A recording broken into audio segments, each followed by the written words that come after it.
जय श्री राधे कृष्णा। दोस्तों, कैसे हो आप लोग? आशा करती हूँ आप भी स्वस्थ और मस्त होंगे। मैं भी स्वस्थ हूँ। मेरे यूट्यूब चैनल में आप सबका स्वागत, हार्दिक अभिनंदन।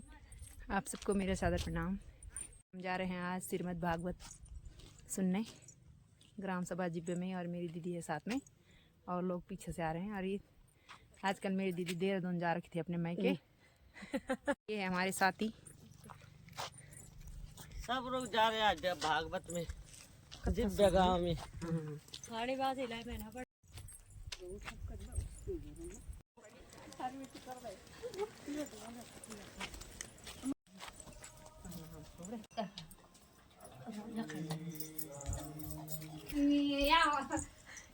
केवल ना है ना क्या नहीं है इनके बाद में है भागवत सुनने से पहले हम दीदी लोगों की आए इच्छा, और सबसे पहली चाय पानी और फल वाले फल जुना प्यान चाय। बहुत बहुत बधाई आपको। धन्यवाद।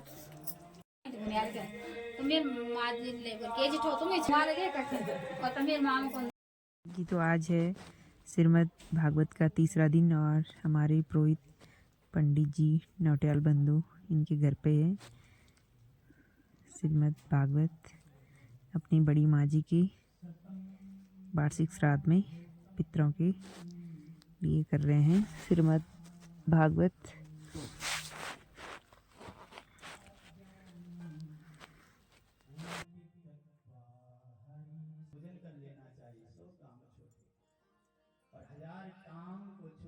सांस न को ना जाने इस श्वास का आगम हो। हमारे हाथों में जो भाग्य की रेखा है वो खुल जाती है जब हम भगवान का संकीर्तन करते हैं। श्री राधे समझान कोई सारा समझान फिर इसका क्यों तेरे बात बिगड़ी, क्यों तेरे बात बिगड़ी हर बार बनते बनते, क्यों तेरे बात बिगड़ी हर बार बनते बनते। श्वासों का क्या भरोसा रुक जाए चलते चलते, जीवन की है जो ज्योति बुझ जाए चलते चलते।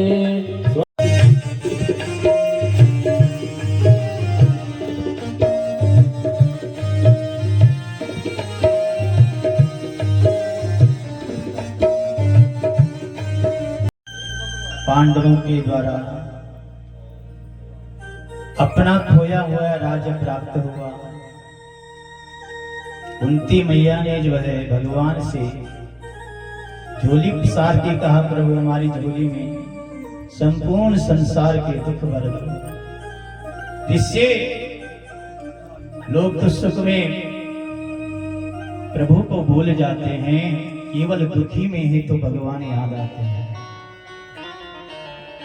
इस प्रकार कुरुक्षेत्र में भीष्म पिता भगवान को याद करते हुए भगवान का सुमिरन कर रहे हैं कि हे मुख सूख गया रोते, फिर अमृत बरसाया तो क्या, जब भव सागर में डूब चुके तब नाविक नाव को लाया तो क्या। युग लोचन बंदे हमारे हुए तब निठुर तुम मुस्काया तो क्या, जब जीवन ही न रहा जग में तब आकर दर्श दिखा। भगवान को पुकार रहे हैं, प्रभु जब ये जीवन ही नहीं रहेगा तो तब आकर के क्या फायदा। पांडवों को लेकर के आए और भगवान भीष्म मुक्ति का आपने चरित्र सुना, और भगवानित्य प्राप्त करके पांडवों ने अश्वमेघ यज्ञ किए और भगवान द्वारिका चले गए। समय आने पर हस्तिनापुर में उस बालक का जन्म हुआ जिस बालक के माध्यम से श्रीमद् भागवत की कथा हम सबको मिली। शौनक ऋषि ने सूत जी महाराज से पूछा कि हे गुरुदेव, उस परीक्षित का क्या हुआ? अस्वस्थामनोत शिष्टेना ब्रह्मशिष्णु तेजसः उत्त्राहतो गर्भः स्तेनं जीवितः पुनः। हे गुरुदेव, जिसे अस्वस्थामा ने अत्यंत तेजस्वी ब्रह्म अस्त्र से जिस बालक को, जिस उत्तरा के गर्भ को नष्ट किया था, परंतु भगवान ने उस बालक को पुनः जीवित किया। उसके बाद उसका जन्म कैसे हुआ वह हम सुनना चाहते हैं। उस बालक को मृत्यु का श्राप क्यों मिला? श्री सुखदेव जी ने ज्ञान उपदेश कब दिया? उसके जात और कर्म की कथा हम श्रवण करना चाहते हैं। श्री शिव जी महाराज को स्मरण हुआ और अरे महात्मा, आपने बड़ा उत्तम। जब अस्वस्थामा ने अपना ब्रह्मास्त्र चलाया तो उसकी तेजोमय अग्नि से उस बालक की जो है मृत्यु हो गई थी, परंतु भगवान ने उस बालक को जीवित कर दिया। भगवान एक सूक्ष्म रूप बन अंगुष्ठ मात्र शरीर धारण करके भगवान उत्तर के गर्भ में गए और भगवान ने अपना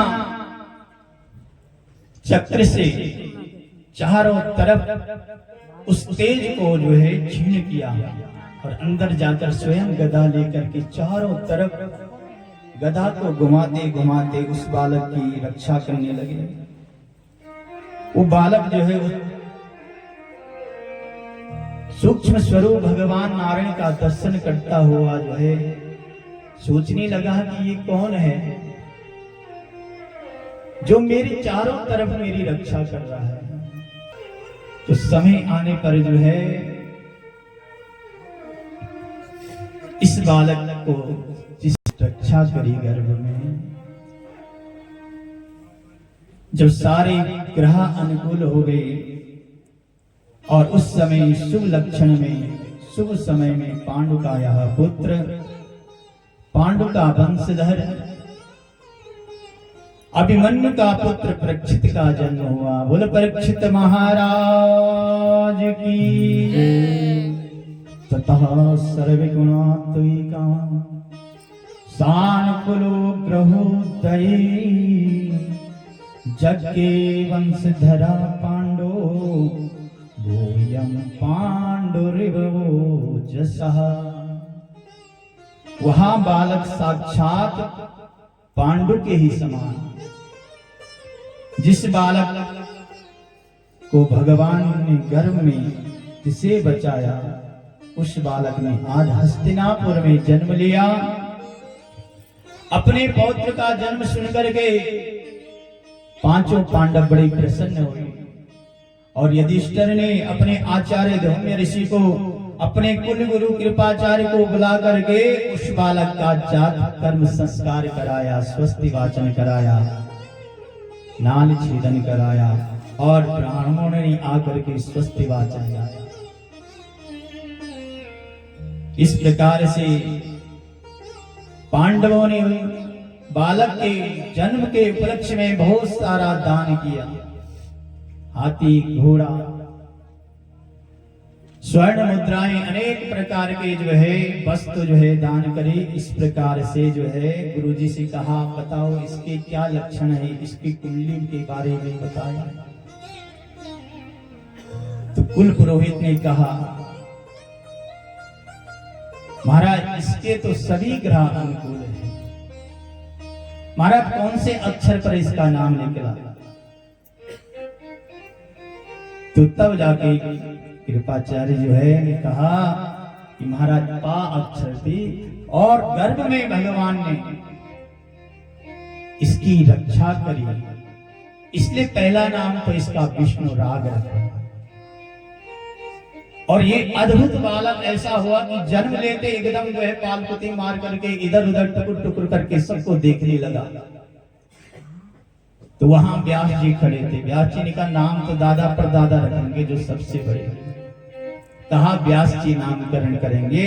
तो व्यास जी ने कहा ये उस परमात्मा का जिसने इसकी गर्भ में रक्षा करा, ये बालक जो है जिसकी भी गोद में जाता उसको जो है टुकुर करके देखता,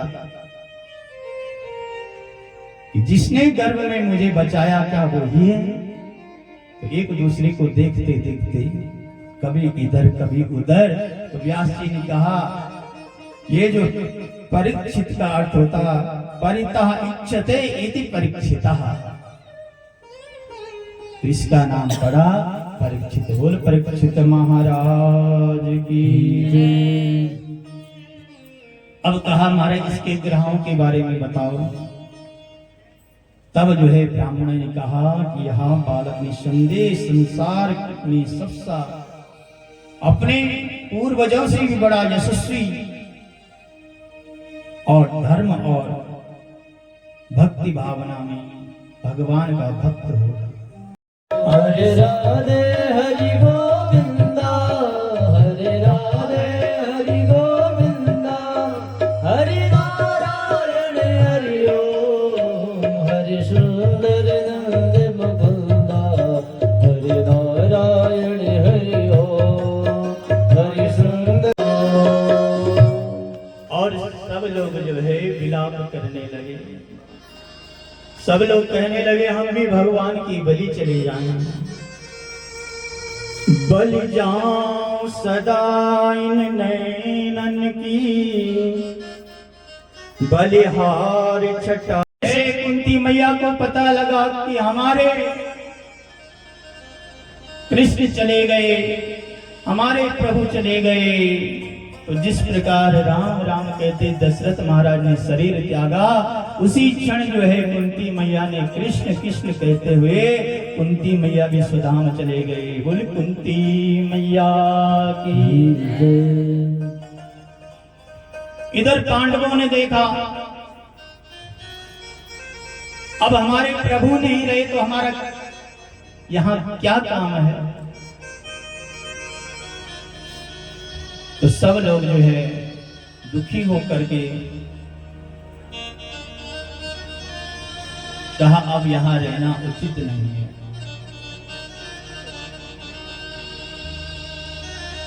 तो सब पांडवों ने उसी समय निर्णय किया कि हमें अब यहां नहीं रहना चाहिए। तो अपने पौत्र को जो परीक्षित उस समय केवल जो है 5-7 साल का ही था, तुरंत जो है युधिष्ठिर ने अपना जो मुकुट था उसके सर पर दे दिया और उसको राजा बना दिया। तो छोटा सा बालक सोचने लगा कि ऐसे ही मुझे ये मुकुट पहना रहे हो। तो बालक ने पूछा दादा ये क्या कर रहे हो, मुझे इस गद्दी पे क्यों बिठा रहे हो, यहाँ तो ये आपकी गद्दी है, इस पर तो आप बैठे हैं, ये तो राजा की गद्दी होती है। कहा बेटा आज से इस पृथ्वी का राजा तू है। कहाँ हम जा रहे हो, कहाँ जा रहे हो बेटा, आज से तुझे जो है इस राज्य का उपभोग तो नहीं करना। तो बड़े दुखी हुई। कहा रोते रोते पांचों पांडव अपने उस पोते को कहने लगे बेटा हम तो अब जा रहे हैं, परंतु आज से तूने इस राज्य का भार तेरे कंधों पर है। कहा मुझे राजा बना रहे हो, मेरी तो अभी खेलने और कूदने की उम्र है, आप मुझे इतना बड़ा राज्य देकर कहां जा रहे हो। कहा हम वन को जा रहे हैं। कहा मैं भी तुम्हारे साथ आऊंगा। तो रोते रोते कहा बेटा अभी तुम्हारी इतनी उम्र नहीं है, जब बूढ़े हो जाते तब लोग वन में जाकर के तपस्या करते। जब तुम भी बड़े हो जाओगे ना तब तुम तपस्या करना। तो पांचों पांडवों ने दुखित होकर दुखी मन से परीक्षित को जब राजगद्दी पर बिठाया, उसका अभिषेक कर दिया। वह छोटा बालक बहुत रोया, कहा दादा तुम्हारे बिना मैं कैसे रहूंगा, मेरी रक्षा कौन करेगा। कहा जिसने तुम्हारी गर्भ में रक्षा करे वही तुम्हारी रक्षा करेगा, उस पर विश्वास रखना। केवल नाम आधार, कलयुग केवल नाम आधारा। सुमेर सुमेर नर उतर ही पारा। महाराज कलयुग में एक ही मेरा एक गुण है कि कलयुग में न कोई योग कर सकता, न जप कर सकता, न तप कर सकता। कलयुग में केवल भगवान का नाम संकीर्तन करने से ही हुई। कहा चलो मैं तुम्हें 4 स्थान देता हूं। द्यूतम पानस्त्रिया सोनम यत्र धर्मा चतुर्वेद। मैं तेरे को 4 जगह देता हूं, अब मैं इसको खाऊं। गरुड़ पुराण में आता है कि सांवली वृक्ष में जो है वो कुल्हाड़ी से काट काट करके वहां पर कोई चील होता है। कभी बकरा खाया हो तो बकरा खड़ा है, इस प्रकार वो भी इंतजार करता है कि कभी आए। नहीं कर सकता तो अपना राजभार छोड़ करके तुरंत अपने बड़े पुत्र जन्मेजय को राज सिंहासन पर बिठा दिया और सीधे राजा जो है वहां से सब कुछ त्याग करके हरिद्वार में आगे सूत्रताल पड़ता है, वहां पर जाकर के गंगा के किनारे बैठ गए। वहां पर जब ऋषियों को पता लगा कि परीक्षित को श्राप मिला है, सब मंगल कामना करने के लिए वहां दौड़े चले आए। भृगु वशिष्ठ को तुरंग रस्ता मनो पुलस्ता पुलहा च गौतम रंबे मरिष्टा च वनश्च दक्षा कुर्वन्ति सर्वेषु मंगला। जोड़ो ऐसा कोई संत मिले, मेरे तारे प्रभु से जोड़े ऐसा कोई संत मिले। मेरा तार प्रभु से जोड़ो कि ऐसा कोई संत मिले। मन का रसिता मोड़े ऐसा कोई संत मिले। मेरा मन का रसिता